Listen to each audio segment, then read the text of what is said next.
Па не, тогаш отидов у 2000-та у Загреб, кај Лино беше таму прав тренер, ме дочека и бев млад и неискусен и кревок уште, немав мускулче на мене и требаше да влезеш да те стави игра да играш Лига шампиони со Метковиќ у тоа време, кај што беше јак и така малце, валјда ме анализираше, ме испитуваше и бев у втора опција, значи дури ставаше крило кој што играше на десно стрило, го ставаше на бек. Мене тоа карактерно ми иритираше што бев у втора опција на таа позиција и почнаа утакмиците и имавме 2-3 месеци така. Меѓутоа тоа е неговиот стил на работа за да извлече максимум. Имаше на утакмицата во Целје, каде што Целје Загреб беа као нешто слично као Динамо Хајдук у тоа време, или Партизан Звезда и така постигнав ме држеше на клупа, ме пушти, имав свој ден.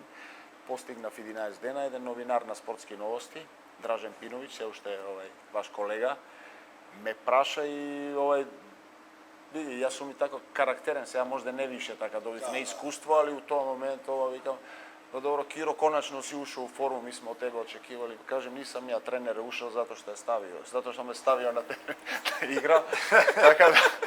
Така да тоа беше така една позната вакво. Види, ја не сакам да го навредам Лино, напротив, меѓутоа таа лудост, младост излезе, не ми замери, не. Излетало од тебе. Не, после ме викаше по дома, по ручеци, заедно со жена му, ме третираше као син, така да не ми замери.